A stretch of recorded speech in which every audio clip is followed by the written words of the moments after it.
Makers, it's Prof G, and if you're a hacker who gets headaches from a stuffy office, well, we're going to build CO2 monitors that can warn us when there's too much carbon dioxide in the air.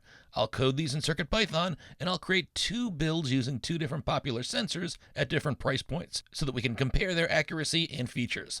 Now, these 2 different builds will also use 2 different boards and 2 different displays to help you make the right component choices for your own projects. And since one of these sensors will measure volatile organic compounds, well, we'll see how good the sensor is in detecting, all in the interest of science, of course. So let's hack! Now if you want to dive right into the code and access the laser cutter files that I used for my 2 enclosures, you can find those in the GitHub repos linked in the video description. Oh, and if you're new here, welcome! Know that I have dozens of maker projects, as well as hundreds of learn to code and learn to make video lessons that I use when teaching my own university physical computing course. I teach this course every semester, so I'm constantly updating the videos. They're free to everyone. Feel free to like and subscribe, share them with your educator friends, and if you are an educator, you are absolutely welcome to use these in your own courses. Do drop a comment to let me know. That keeps me jazzed up and motivated to share more maker goodness. So a few years ago, I noticed I was getting headaches when working in my small home lab. So I decided to build a CO2 sensor. CO2, carbon dioxide, is expelled as a byproduct of breathing. Don't confuse it with carbon monoxide. That's the gas that'll kill you. Now, CO2, carbon dioxide, is usually measured in parts per million air molecules. Most rating organizations will say that a value below 1,000 ppm is acceptable, and at higher rates, you might notice headaches, dizziness, or worse. So to warn me that my CO2 levels were high and to prompt me to open a window in my office door, a couple of years ago I built a device using a high-quality Adafruit SCD-40 sensor. It's a very accurate sensor determining what is considered to be a true measure of CO2, along with temperature and humidity. Now I added an Adafruit grayscale 1.5-inch 128 by 128 OLED display, along with a larger sized 10mm LED light. And when the CO2 level got above 1,000, I programmed the display to flip from a black background to a white background and to turn on the LED. It worked great until the display burnt out. Now what I've since learned is that OLED displays aren't good for always-on displays. You'll notice degradation within a few months, and the displays typically only last for about 1.5 to 3.5 years with continuous use. Now in these projects, I'm going to use TFT displays. A TFT display doesn't have the wider viewing angle of an OLED, but TFTs usually last 6 to 12 years with constant use, so they're better for always-on projects. Now one downside complicating the build is the previous black and white OLED display that I'd used was easy to connect with a board using the simple Stemma QT cable. I haven't found a TFT display that uses Stemma QT, so I built one device using a board with a built-in TFT, and in the other device, I'll use Adafruit's iSpy connection standard. That'll minimize the amount of wiring I need for the display. Now as for the 2 sensors I'm going to use, one device will use the SCD-40 True CO2 sensor that I'd used before. This is a great sensor, but it costs about $45 US. And in the other device, I'll use a less expensive SGP-30 equivalent CO2 sensor. At $17.50 US, it's less than half the cost of the true CO2 sensor, but there are some drawbacks. The SGP-30 only returns an equivalent CO2 value, or eCO2, and that value is based on the sensor's estimate of VOC, or volatile organic compounds. And even the VOC measure from this sensor is calculated based on values from hydrogen and ethanol, 2 gases that it's supposedly able to detect. So the sensor isn't super accurate. It kind of guesses at what the CO2 would be based on what it can detect. So while the SCD-40 tells you the exact amount of CO2 in the air, the SGP-30 reads the overall volatile organic compounds in the air and uses this to make an estimate of the amount of CO2 that's in there. Now the SGP-30 is advertised as having a 15% accuracy delta, which might be fine for most folks. Now this sensor also requires a burn-in calibration period. It needs to run for about 12 hours before the most reliable results show up. And if you're in an environment with more VOCs, wildly fluctuating humidity, or uncomfortably high or low temperatures, then the readings you get from the SGP-30 might be less accurate.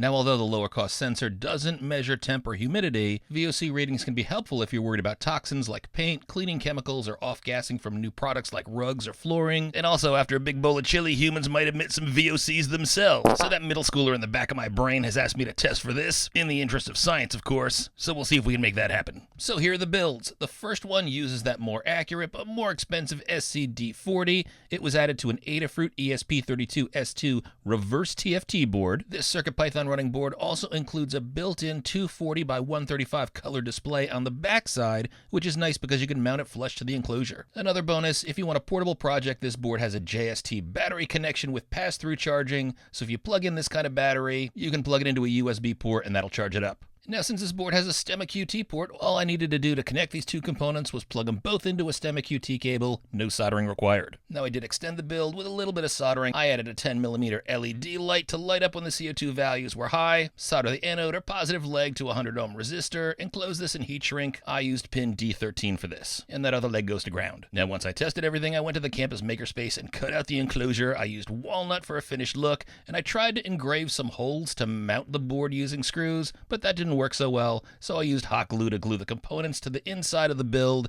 and then I used wood glue to seal all of the sides except for the top. A bit of very important advice. I almost always make mistakes in the first build. You want to make sure that your cable fits inside the build. USB-C cables can be bulky. I'm using angled cables in this build so that I can add them to a smaller enclosure. Now for the board in the other build, I decided to use a super small Adafruit QT Py ESP32-S3. This board has a built-in STEMMA QT port, so I can easily plug it into the sensor. The sensor I used was the cheaper SPG30, and for the display I decided to use a larger TFT. I used the Adafruit 1.44-inch color TFT display. If you try to find that, that's an ST7735R, and this display has an I-SPY port, which means you can wire it up with a ribbon cable and avoid having to solder a bunch of wires. Now unfortunately the QT Py doesn't have an I-SPY port, but you can buy something called an I-SPY BFF. It's a small daughter board that you can solder to the QT Py, and it'll give you access to an I-SPY port. Now instead of soldering these two things directly, I used standard headers for the QT Py and then added stacking headers to the BFF so I could just sandwich these two guys together. It takes up a bit more space but allows me to reuse these components if I want to. Now the ribbon cables for the I-SPY come in various lengths. You can just flip open the connector and slide the ribbon in, silver side down, then push the connector latch back down. The ribbon should be in tight, and that's it. You've got an 18-pin connection made between boards with no additional wiring. Now I also wanted an LED light on this build as well, so I prepped the light the same way, soldering the positive leg to a 100 ohm resistor. I used heat shrink around the soldering, and then I attached the positive wire to pin A0. And in this build, pin A0 is unused by the daughter board, so I simply slid the stripped end of the wire into the A0 pin slot between these two boards that I sandwiched together. I did the same with ground, and this is a little bit risky. The connection isn't super secure, and if you're using stranded wire like I am, you do want to be careful because you don't want any of the strands to slide out of the pin that you're plugging it into and touch any of the other components. I was actually experiencing a bit of this, so a better solution would have been to solder the wires directly to the QT Py, and again I hot glued the display and the sensor to the back of one of the walls of the enclosure, and I used wood glue to glue the walls of the enclosure together except for the top.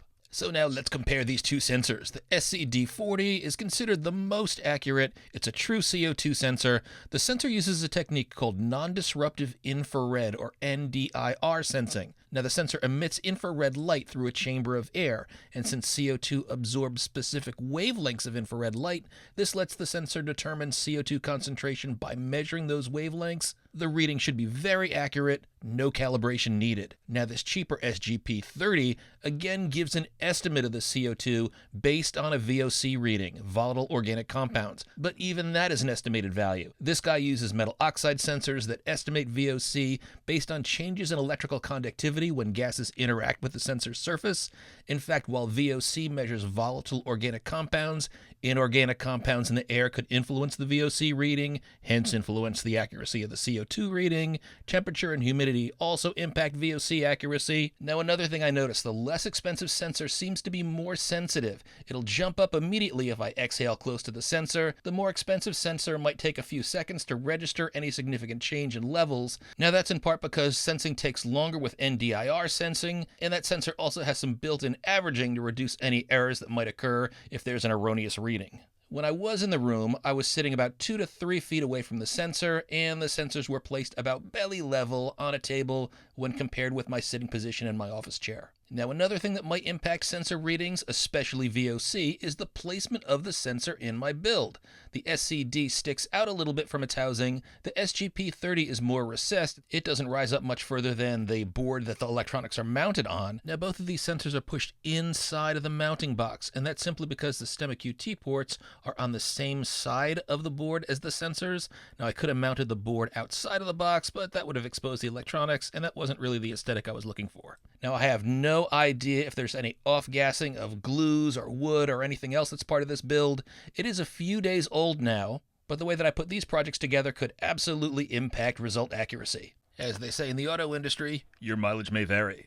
Both of these builds also have an LED, so the one on the left only measures CO2, and the LED light goes on when the value is above 1,000. The screen background also flips from black to white. The build on the right can read both CO2 and VOC values, so when VOC values are greater than 660, the LED turns on and the VOC characters turn red. Now, a bit on VOC readings. While CO2 in both of these sensors is measured in parts per million, VOC is measured in parts per billion, that's with a B, and figuring out the right value to be concerned with in VOC is a bit controversial. Now, I initially used a very conservative 400 parts per billion, then I updated it to 660 after I found this EU rating online. Then I checked the documentation from Sensirion, which is the company that makes the sensor, and they advise that VOC ratings will vary depending on the usage environment, and you can see down here that it says in some situations concerns aren't raised until over 2,500. Now, I should also point out that in my third day of usage, I frequently found that my readings were above 1,000. This sensor seems to base most of its VOC readings on hydrogen and ethanol. Curiously, that means that things like bad breath might impact sensor readings. When I used the sensor after I caught a cold or had terrible morning breath, I noticed the values spiked up. So I might raise this threshold sensor even more. And I've got to say, after a few days of testing, I'm not really happy with the imprecision of the SGP30's readings. VOC sensing with this sensor seems like a really inexact science. So let's look at a snapshot of readings. Now, I didn't perform an exhaustive or scientifically accurate set of readings, but here's a quick snapshot. And as a scientist with a PhD, I will tell you that this is absolutely not research rigorous. Now, I glanced at readings over the course of several days, and they didn't vary a whole lot from what I'm showing you here. Now, this first reading that we're seeing here was taken after returning from lunch. My office door was open, my outside window was slightly ajar, so the room got decent ventilation, and the numbers seemed to be within that 15% tolerance range. So first I closed my lab window, but I kept the door open to the hallway. I was the only person in the room, and this is a reading after about 30 minutes. Next, I closed my door after working for about half an hour, and again, we see the readings aren't too far off within the accuracy delta, and here is a reading after I've been speaking for a while, recording video dialogue with my door closed, and it's definitely noteworthy that the VOC light is on and the reading is higher than I'd expect. In fact, after these photos were taken, I changed the programming in the build, shifting the VOC values over to the left a bit because these values are in thousands. In fact, these levels are above values where authorities would advise you to take immediate action. Now, this surprised me because all I did was close my office window and door while I was in there. At this point, I'm wondering more about the accuracy of the sensor rather than the toxicity of my room, but it is a bit concerning. But really, I know why most of you are here. The hard science. You want to see how good the SGP30 is at detecting farts. So in the interest of furthering knowledge, I made a big bowl of Prof G chili and washed it down with a cup of Robusto coffee in hopes of getting some belly percolations I could use. Now, in case anybody's concerned, I did not subject any family members or students to the ugliness. No animals were harmed during the making of this lesson, and I won't play real audio here, but to give you a sense of what's happening, the part of the actual toot will be played by a fairy wand sound. Consider that the flatulence fairy, and here we go. Give a moment for things to waft over. We see some values increasing steadily. Clear the room. And ho, you see the values spike up about 200. The SGP30 seems to detect farts. It detects burps as well. So my really rough conclusion after building these two devices and comparing them while recording this lesson is if you wanted a low-cost project that could simply alert you when it was time to open a window or door or otherwise improve ventilation, the SGP30 might do. It does have the advantage of monitoring VOC values. They might not be accurate, but it might give you a heads up if there's some other thing that you need to pay attention to ventilation-wise. Now, I really like the increased accuracy of the SCD-40 and its ability to read temperature and humidity, so my preference was for this sensor. Either way, I hope you found my comparison useful. Now let's take a quick look at our code. First, we'll look at the code that uses the feather with a built-in display and the SCD-40 more accurate True CO2 sensor. Now I'm going to assume that folks that are here know how to set up and code a board with CircuitPython. If that's new to you, feel free to see the first few lessons in the playlist that I use for my physical computing course. That'll get you up to speed. A quick note for new folks, I use PyCharm as my IDE for writing Python code and CircUp to install any needed library files. I recommend these free tools to all of my students, so here are the imports you need. CircUp will make sure that you have everything you need in the lib folder on your CircuitPy board. The board's resolution is 240 by 135, and I have a constant down here for positioning text on the screen. Later you'll see that I calibrate the Y or vertical value of the text in the display from this point. Now the CO2 threshold is 1000, that's in parts per million. Any value above this is when I want my display to change to alert me that the CO2 is too high. The update interval is the time between sensor readings. I set this to every 4 seconds. That's pretty fast, but I wanted to see the changes quickly. And these are the colors that I defined for my build. Now the sensor might take a few seconds before the first reading is ready, so I programmed a small animation that alternates between these characters that you see here, and that makes it look like there's a little spinner on my screen. You'll see the code for this later. The 2 slashes that you see here print a single backslash. I need 2 backslashes because the initial backslash is a reserved character in Python. This is how you set up the sensor. It uses the board's built-in STEMMA QT port, so I call this sensor SCD-4X. You can change that to something more legible like sensor if you'd like. This is the name Adafruit uses in their sample code. Adafruit's sample code also prints out the device's serial number. I don't need this, but it's a nice way to look at the console and make sure that you've connected to your I2C sensor properly. Now, since the display I'm using is built into the board, all I need to do to set up the display is call board.allcaps_display. I set the rotation to 180 degrees. This rotates the display output by 180 degrees, and I need to do this because I glued my board in upside down. I told you I make a ton of errors in my builds. You probably don't need this, so you can set this to 0 if you install things properly. That won't flip your output. Then I set up the single LED light that will turn on when the sensor reading is high. I'm using pin D13 for this. A false value turns it off. And this is a dictionary that I use to store my previous values. I'll later use this to check to see if the CO2 temp humidity or high reading indicator has changed. And I'll reset this value after each reading. Initially, there's none in here since I don't have any readings. Now, very important, I'm using these 2 fonts. They're not default fonts. They're not built into CircuitPython. So if you're using this code, you have to have a fonts folder on your CircuitPy volume, spelled exactly as you see it here. And CircuitPython doesn't use the kind of font formats that you would find at a Mac or a PC. So I've created these in .bdf bitmap font format, which CircuitPython can use. I have these fonts in my GitHub project, so you can download and use these. Again, make sure that they're spelled in here exactly as they are stored in your fonts folder on your CircuitPy volume. The Font Awesome font that I'm using is free for distribution. Avenir Next Condensed is based off of a Mac font. I'm using a modified version of this font, not the original, and since this is for educational purposes, I should be within fair use. If you were selling a product for commercial use, you probably wanted to use your own custom fonts or a free font. By the way, if you're interested in creating your own fonts, Adafruit has a great guide online, and you can check out the Adafruit Discord channel if you need further help. Now here's how you work with displays in CircuitPython, and it's not super intuitive, but the first thing that we need to do is to create what's called a group. This is a kind of base level container in the display that holds all of our components, like tile grids, which are bitmaps, labels, and shapes. Then we set up a bitmap that we use as the background in our tile grid. Now the depth is 1 bit, meaning 2 colors. It's going to be either black or white, and it is possible in CircuitPython to create multiple tile grids and position these in different spots around the display. This can be useful for creating animations like in a game, but for us, we're just going to use a single tile grid that's got our background, and we position this in the upper left-hand corner. That's position 0, 0 in the display coordinate system. Next, you see the text labels that we've set up here, and for each label, we name this with a separate variable. We pass in the font, the scale, so this isn't a font point size, it's a multiple of the font size. The initial color we use is white, and then we give it an XY value, which indicates where we draw the lower left-hand portion of any text in the label. So this CO2 label is the first line that says CO2 ppm, and it's either good or high. CO2 value has the number of the sensor reading. The temp label and humid label have the temperature and humidity reading.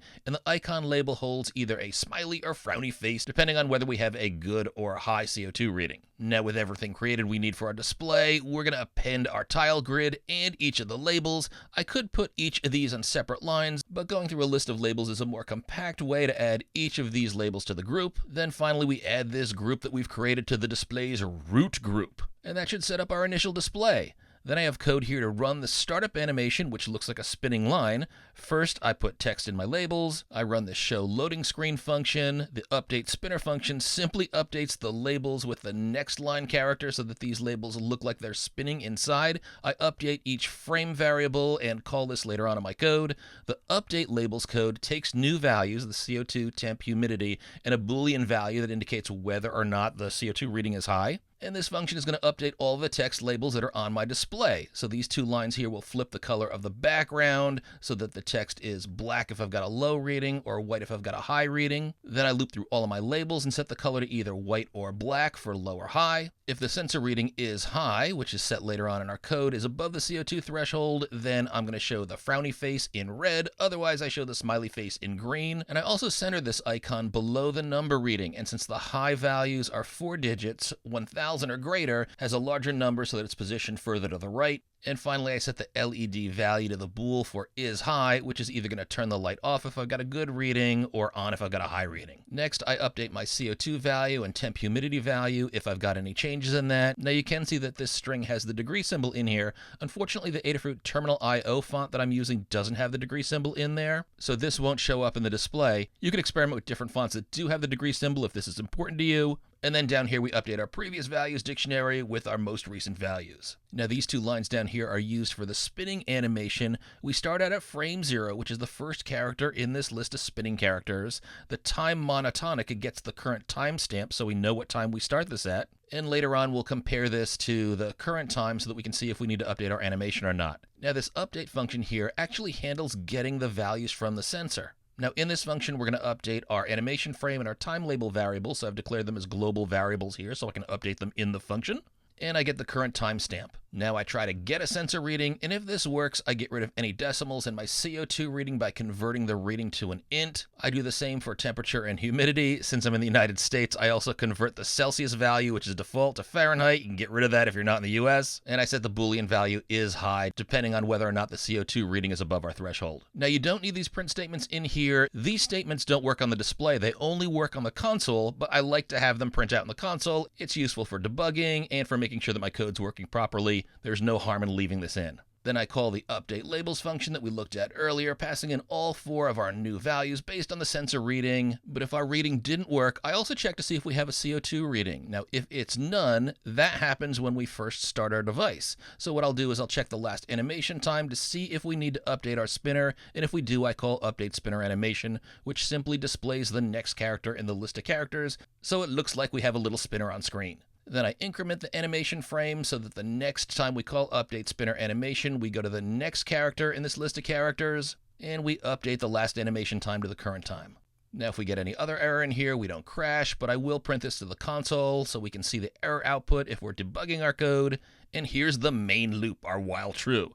So update gets called with each pass through here so that we get the latest reading, and then we call update labels or handle the animation as needed. And by checking to see if the previous CO2 value is none, well, that happens when we start our device. So what we want to do is we want to sleep for our loading phase. We set this to 1/100th of a second earlier on in our code, and this just makes sure that we quickly check to see if we need to animate things. Now that's it. This gives us our project. It shows an animation when it started. The display looks like this when we have a good CO2 reading, and when we have a high CO2 reading, we see that the white and black colors are flipped. The smiley turns angry and red, it shifts over, and we have our LED light turned on. Cool! Now as for the other code, if you check the description of this video, you'll find the URL for the code that works with the SGP30 sensor, the QT Py board, and the other TFT display. Now I don't think I need to go through all of this code, it's much the same. Now you do have different imports because we're using a different sensor and screen. This display has different dimensions, the sensor's set up different, you also have a different setup for the display because it's not built in, and the placement of the labels is different. And remember, this sensor can't read temperature and humidity, but it does read VOC. Now one thing that's pretty significantly different is that this code will save a baseline calibration for this sensor. Remember, the other sensor doesn't need this, and this is a good thing to do after the sensor has gone through its 12-hour burn-in period. Now there's one thing that's really important to realize. When you have a CircuitPython board connected to a computer, CircuitPython is deliberately set up so that you cannot write a file to the CircuitPy volume. At least you can't write to a file from your Python code, for example, your code.py code. And it does this deliberately because if both the computer and the microcontroller try to write to the CircuitPy board simultaneously, say you dragged over a file or you saved a file update to a board while it was running code that also saved data, this double write from the computer and the board at the same time could corrupt files. So this command here, supervisor runtime USB connected, will return true if we're connected to a computer. And if so, none of the code to save calibration values will work. And as a reminder, we print a message to the console. Now, if we're not connected to a computer, say we're plugged into a separate USB power supply directly to a plug, then this line will execute because the connected value is false, and this remounts the file system of the CircuitPy board so that it's in read-write mode, which is not standard and can only happen when we're not connected to a computer. Then we've got a function down here that determines the start time since the last calibration update. Load baseline loads any saved baseline data, and this is eventually going to be stored in a file called SGP30_baseline.json. That'll be on your CircuitPy volume, and it's only going to show up after your 12-hour burn-in period and the board has been on constantly, not connected to the computer. If you haven't done that, you're not going to see this file stored. Now, once this file has been created and you're running your board not connected from your computer, then it's going to read in that calibration value. Now, we're also going to be able to save baseline updates to the baseline status for this board, and we're going to do that after the 12-hour burn-in period, and then after each subsequent hour after the burn-in occurs, this just makes sure that if there's variation in our sensor, that it sort of learns from that variation and becomes better at reporting its values. Now, you should also know that if you move your board to a new room or there's otherwise temperature, humidity, or ventilation changes, then your sensor will continue to work, but it might not be calibrated for the new changes in this environment. So it might take a few hours to learn from those changes and to report values more accurately. Now, everything else in this code is pretty much the same. If you're confused about anything, you can just paste code into ChatGPT, Claude, or Google's AI, and you can ask it for specific explanations. So that's it. I hope you found this useful, entertaining, and not too revolting, allowing you to compare different sensors that you might want to use, and in explaining CircuitPython techniques. Do me a solid with some YouTube algorithm influencing kindness. Tell others about the channel. Let me know if you build this. And if you have things to contribute, comment below. Just don't be snarky. And as always, continue to hack.